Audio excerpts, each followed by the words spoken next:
Hey everybody, welcome to that vinyl channel. I'm that vinyl guy boss. So we were just a few days out from Thanksgiving, and Chris Propfe over at his Musically Obsessed channel is having a thread. He wants us to show 5 albums that we are thankful for.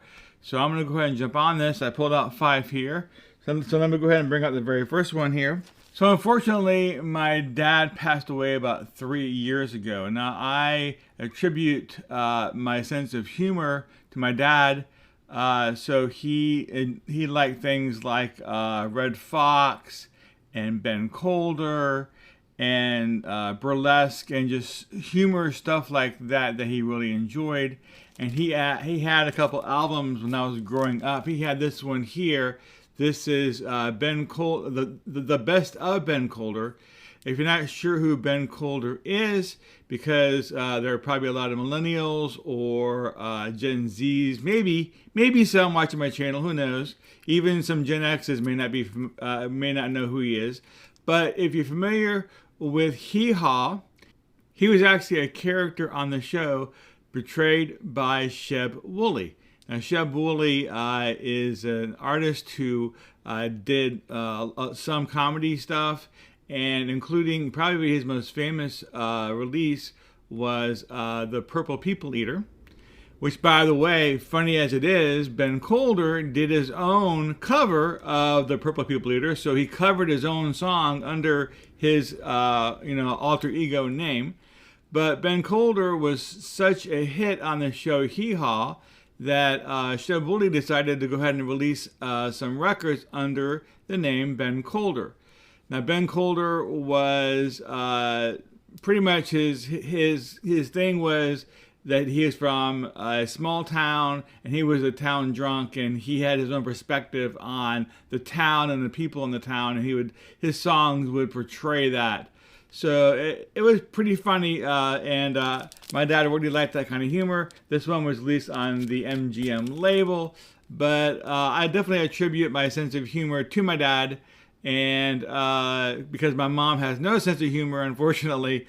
But yeah, so this here is one of the records that my dad had when I was growing up, and I listened to with him, and this is Ben Colder. All right, so I'm thankful to my mom. My mom is still with us, and she's very going to be with us for a very, very, very long time, I hope. And but I attribute my love for soundtracks to her because she was a big soundtrack person. Growing up, we had some soundtracks in the house, and this one was one that she actually had bought herself and she owned. I actually own it now. This is actually her copy that I have. So this here is Sweet Charity. This came out, I want to say 1968, I think. Don't quote me on that, but I believe that's when this came out. And but this is a movie starring Shirley MacLaine and Sammy Davis Jr. So it's a really good movie. If you've never seen it, I recommend you watch it. But has a lot of psychedelic music in this, and it's just really good soundtrack. And it was released on the Decca label. So, but this here is my mom's record that I now have, and this is the soundtrack to Sweet Charity. I'm also thankful that I still have this record. Now, this here is the oldest record that I have in my collection, not the age of the record, that is. So I bought this record when I was in the 10th grade. I remember buying it. I remember the store. It was Enterprise 1701. At the time, it was located in Orlando on the corner of Bumby and 50. There's probably people out there that didn't even know that they had a location there. I believe it was the very first location. It was there for maybe a year or so. But I remember buying this in the store. And again, I was in the 10th grade, and this is just some, like I says here, it's bloopers from Star Trek that somebody had recorded on a cassette tape, and then they put it on this record. So not much to the actually outer sleeve, but I'll show you the actual record if you want to see it. Not much to it either.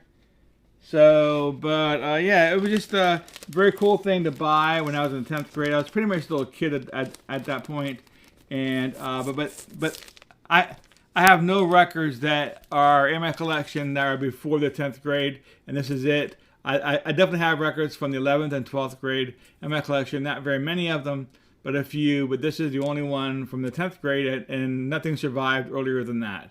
So this here is the oldest record I have in my collection, and I'm glad to have it. Okay, and I did collect records when I was in high school, junior high school, and what happened was I went into the military, and I actually had sold pretty much most of the records I had because I didn't have a place to store them.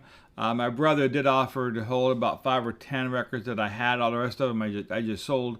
So in 1990, when I got out of the military, I just started my collection again, and this is the very first one that I bought. This here is Callaway's, a 12-inch single. This is I Want to Be Rich. So very, very great 12-inch single, good extended mixes of the song.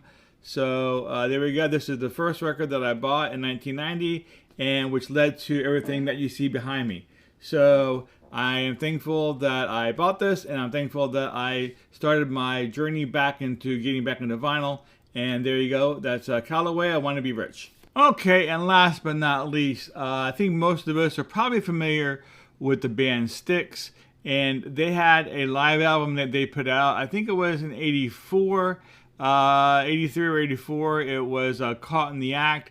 Now, that album was actually originally recorded by Westwood One, and it appeared on a radio broadcast, and I have it right here. So this is a 3 LP set, and it was from this recording that A&M took the tracks and created Caught in the Act. There are 2 tracks that A&M did not put on their Caught in the Act release that are on this, and that is Cold War and Haven't We Been Here Before. Both songs were on the 1983 Kilroy Was Here release. So the version of Cold War is actually pretty amazing. If you've never heard the live version from this, but so it was a great opportunity to get some live songs from this time that I didn't have before, and just having this is awesome because this is pretty much the original. They put this out on the radio even before Caught in the Act came out. So but I'm definitely glad to have this, and it's very cool to own. Okay, so I do want to thank Chris over at his Musically Obsessed channel for thinking and putting up this thread. I do hope everybody has a safe and happy Thanksgiving for those of you that do celebrate it in the U.S. and abroad. But I do want to thank everybody for joining me today, and I'll see you all next time.